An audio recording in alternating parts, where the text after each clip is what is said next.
Manchester United are starting to recognize themselves again. And now, the Premier League has a serious Michael Carrick problem. And the scary part, it didn't take any revolution, it took Michael Carrick. Producing. But as we know, you win 1-2 games for Man United, fantastic. Particularly to beat City and to come to Arsenal but I felt United would get a result today. I was thinking maybe more of a draw, but I always felt United would turn up and they've got enough quality players. They get that, they've got momentum now into their season, and all of a sudden you're looking at United and you're thinking, great chance of top 4. 1 or 2 months ago you're saying, no, I don't think they'll do it. But now if they play with that confidence and belief, then you give the manager credit, you give his staff credit, and the players are turning up. Simple as. With Carrick in charge, United got their swagger back. Energy returned. The academy matters again. And suddenly, this club didn't just find stability after months of chaos. They became a team that can beat anyone. If you think I'm lying, take a look at this. The Premier League's second-placed Manchester City were beaten.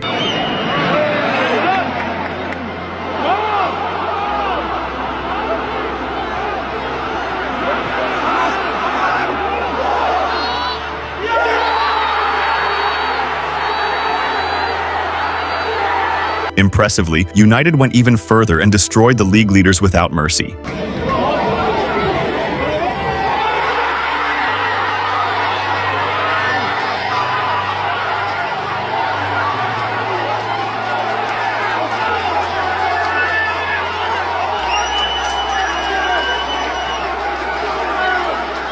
Manchester United didn't just need results, they needed emotional balance, belief, and clarity. Carrick's arrival as interim manager changed the mood instantly. Old Trafford stopped feeling tense and became a place of belief. Again, elite mentality, noise, unity, momentum. The win against City was the clearest sign, but not the only one. From the stands to the dressing room, United looked compact, committed, and for the first time in a long while, recognizable.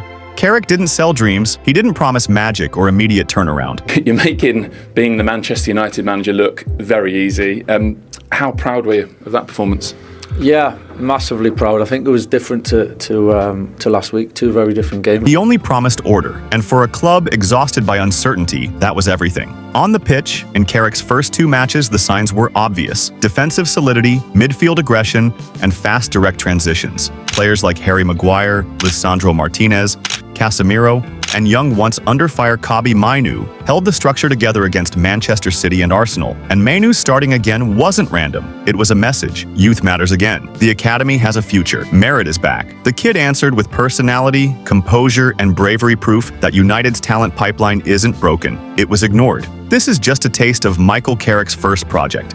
Because this United already smells like the old giant, the serial English champion, the European nightmare. Still don't believe it? Take a look at this. Carrick proved in just 2 matches that if you pay attention to the dressing room, understand what Manchester United really are, their history, legacy, and trust your talent, you can beat anyone. Against Arsenal, United delivered a very solid performance. Carrick's team knew how to suffer and how to be lethal. Arsenal's early pressure pinned United back in the opening stages, but battles were being won all over the pitch. Casemiro, who announced this week that his time at Old Trafford will end after this season, kept Odegaard and Bukayo Saka quiet from the start, before Luke Shaw also denied Saka a clear chance. Then Declan Rice burst forward and, after an exchange with William Saliba, Lisandro Martinez was forced into a crucial block. Senna Lamens was next to test his reflexes. As a dangerous Rice free kick found Martin Zubimendi, the Belgian keeper reacted well and diverted the header out for a corner. United were starting to settle, slowing Arsenal's relentless attacks. But a setback soon arrived. Saka floated in a deep cross, and under pressure from Jurrien Timber, the ball ended up in the net off Lisandro Martinez. Still, Carrick's men refused to be intimidated. Despite Arsenal's ominous record after scoring first this season, 24 wins from 24, United responded. Bruno Fernandes dragged a shot wide after a sharp run down the left from Bryan Mbeumo. Mbeumo initially switched off, unaware Bruno was behind him, but recovered just in time. The next mistake, though, was punished. Mbeumo pounced on a loose touch from Zubimendi, stayed calm, dribbled and finished past David Raya, despite heavy pressure. The Cameroon international has now scored against Arsenal, Liverpool, and Manchester City for United, and this was his 50th Premier League goal. 8 of them since arriving in the summer. He almost had another before the break too, dropping his shoulder and firing a bold chipping shot from 20 yards that briefly had Raya worried before it drifted just wide. Another interesting moment sparked chaos in the away end just 5 minutes after the restart. Patrick Dorgu still had plenty to do when he received a pass from captain Bruno Fernandes, but he rose to the moment and then some. He brought the ball down and unleashed a spectacular effort that smashed against the crossbar before crashing into the roof of the net, sending the traveling Reds into dreamland.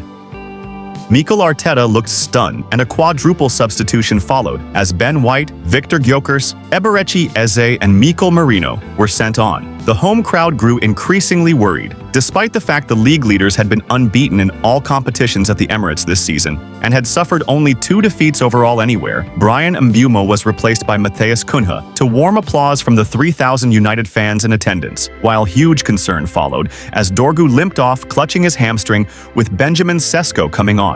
United had not created many chances in open play, but everyone knows the danger Arsenal pose from set pieces. From a corner delivered by Bukayo Saka, the Gunners made life miserable for Senna Lamens, and at the second attempt, the ball was forced over the line by Merino.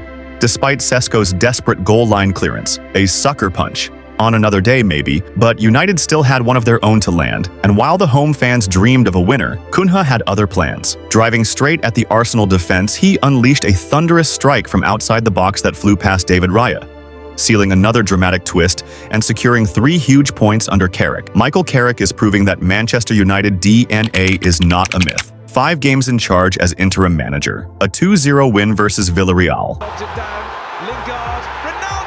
a 1-1 draw versus Chelsea, what an opportunity for Jadon Sancho! a 3-2 win versus Arsenal, Looks up, Ronaldo! a 2-0 win versus Manchester City, and another 3-2 win versus Arsenal. That is not luck. That is a statement. A real masterclass from a former player who clearly understands what this club is supposed to be. If Carrick can orchestrate wins over the 2 best teams in the country on back-to-back weekends, doesn't he at least deserve to be in the conversation for the permanent job when summer arrives? Some will say yes, others will say it is still too early. But the truth is simple. Carrick could hardly have done any better in his opening run, and his immediate impact deserves recognition. He has made changes that are basic, logical, and effective. Players are back in roles that suit them. For example, Kobbie Mainoo has been restored to the midfield, giving United control in tight spaces where they had been struggling. The team now combines a compact, disciplined defensive structure with the attacking identity that defines Manchester United. No chaos, no overthinking, just clarity, trust in the players, and respect for the club's footballing DNA. Another key player unlocked by Michael Carrick is Patrick Dorgu. Back in November, he was publicly criticized by Amorim, a moment that did not sit well with the player or the dressing room. The squad closed ranks, supported him privately, and the response on the pitch has been emphatic. Since then, Dorgu has played the full 90 minutes in 8 consecutive matches for Manchester United, scoring 3 goals and providing 2 assists. In that stretch, he has featured in 5 different positions and stood out in home wins against Newcastle United, Manchester City, and Arsenal, especially for his off-the-ball work, his discipline, and his instinct for goal. Carrick has been delighted, same with the coaching staff. The Danish international arrived as a left-sided defensive option, but his willingness to attack, drift inside, or even operate on the opposite flank has made him extremely versatile. Dorgu favors a clipped cross towards the near or far post, and when that option is blocked, he switches to a driven curling ball towards the penalty spot. His assist for Benjamin Sesko against Burnley summed him up perfectly. He attacked his man on the outside, knocked the ball into space, adjusted his run, and delivered a precise near-post cross for a first-time finish. His wing play contrasts with the trickery of Ahmed or the efficiency of Mbeumo. Dorgu plays like an old-school winger who always loves attacking fullbacks directly, beating them with power, timing, and simple movements, or pushing the ball into space and chasing it down. Strong, relentless, and hard to stop, his defensive work has also been crucial for Carrick's compact 4-4-2 shape without the ball. Against Manchester City, he repeatedly tracked back to halt momentum and shut down passing lanes, including one key moment where Rodri tried to find Phil Foden between the lines, only for Dorgu to sprint back from midfield, close the space, and win possession. That balance between defensive security and attacking threat is exactly why Carrick has trusted him so heavily, and why Dorgu finished the match with more defensive actions than any other United player. With Amorim now gone, United have taken back control of midfield, and you can feel it straight away. Every player looks bigger, freer, more confident. Starting from Bruno Fernandes is flying. 3 games in a row with assists, and he's clearly the biggest winner from Carrick's switch to a 4-2-3-1. Back in his natural role as the lone number 10, Bruno no longer has to share space with another playmaker or waste energy as a box-to-box midfielder.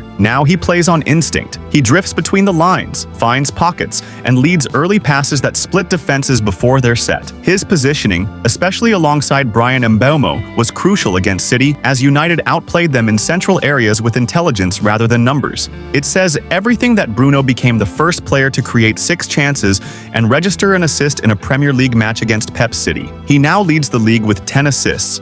And if this continues, the 20-assist mark is genuinely in sight. But the real surprise is Carlos Casemiro. Against Pep's City and Arteta's Arsenal, he looked like a different player. Carrick's use of a compact 4-4-2 mid-block without the ball suits him perfectly. No huge spaces to cover, no high-tempo man-to-man chaos. Just structure, timing, and positioning the exact environment where Casemiro has always thrived. It's the same setup that made him elite at Madrid. Against City, he posted 6 tackles and interceptions, his second-best defensive output of the season. Protected, trusted, and clearly comfortable. And then there's Kobbie Mainoo, frozen out under Ruben Amorim, suddenly reborn under Michael Carrick. At just 20 years old, he once again looks like the future of United's midfield. His performance against City reminded everyone why he really is a baller. Nearly 8 kilometers, covered without the ball, 50 touches, calm distribution, strong defensive work. Carrick's midfield structure helped him massively, giving him clear instructions in his natural role. He was tasked with shadowing Rodri against City, then Declan Rice and Zubimendi against Arsenal, and he handled it with maturity beyond his years.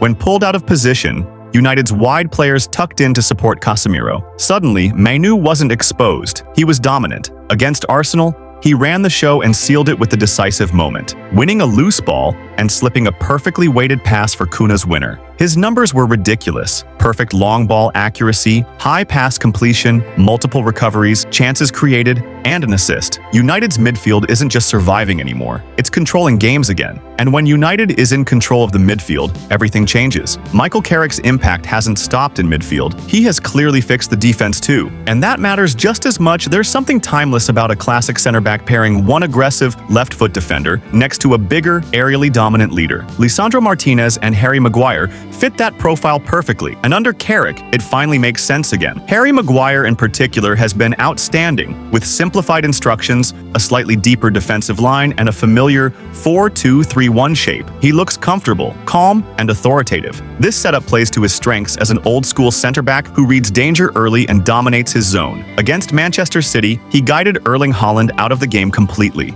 The Norwegian had just 14 touches, his 4th lowest total in any Premier League match this season, and didn't manage a single shot on target, only the 3rd time that's happened in 2025 to 2026. Then came Arsenal, where Maguire delivered a genuine man-of-the-match performance. He won every duel he contested, cleared his lines repeatedly, stepped into the final third with confidence, and didn't give away a single foul. It was a reminder that when Maguire is protected structurally and trusted, he can still perform at an elite level. Alongside him, Lisandro Martinez continues to prove why he's one of the most reliable defenders in Europe. Against City, he won every duel with Haaland, and the numbers don't lie. Across 6 matches facing the striker between Ajax and United, Haaland has scored just once, and Lisandro has never been dribbled past. That's elite defending and a total lockdown. Against Arsenal, Lisandro added another layer to his game. He completed more line-breaking passes than any player on the pitch and now leads all United players in the Premier League for progressive defense-splitting passes since returning to the starting 11 on Boxing Day. His distribution from the back has been crucial in helping United break down tough defensive blocks and escape pressure. This is the key difference under Carrick. The defense isn't just surviving, it's structured, confident, and proactive. United defend deeper when needed, stay compact, win duels, and then build cleanly from the back. When your center backs look this secure, everything else becomes easier. What really impressed Manchester United fans was the speed and clarity of their wide attacks. It felt like a throwback to the Ferguson years. Fast, direct, ruthless on the flanks. The biggest winner of this approach is probably Ahmad. Restored to his natural role on the right wing, he's thriving in a tactical system that gives him space, time, and confidence to take defenders on. Carrick's setup allows Ahmad to receive the ball isolated, facing his man, where his dribbling and acceleration become a real weapon. United's attacking rotations have been key. The constant movement and clever interchanges between Kobbie Mainoo, Bruno Fernandes, and Bryan Mbeumo pull opponents inside, compressing the central areas. That inward gravity opens huge pockets of space outwards. Ahmad has been floating into them again and again, especially against Manchester City. Last season, Ahmad recorded 14 goal contributions in just 26 Premier League appearances, 8 goals and 6 assists, averaging a goal involvement every 136 minutes. With consistent minutes in his best position and a tactical plan built to maximize his pace, there's every reason to believe he can reach or even surpass those numbers again. Then there's Bryan Mbeumo, who is quickly building a reputation as a big game player. In the 2025 season, he has already scored against Arsenal, Manchester City,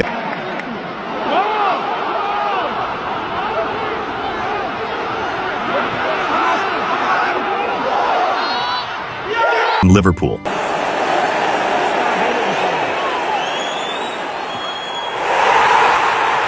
That's no small feat. In fact, Mbeumo is the first Manchester United player to score against all three in a single league campaign since Marcus Rashford did it in 2022 and 23 season. Clean through a goal. Can he score? Even more striking, the last United player to score against City, Arsenal, and Liverpool in his first Premier League season at the club was Robin van Persie back in 2012 and 13 season. That comparison alone tells you how impressive Mbeumo's impact has been. So, if Michael Carrick inherited a talented generation of players and is now giving them structure, trust, and freedom, the message is clear. Manchester United are back, and the so-called Big Six have already felt it. The Michael Carrick era has just begun.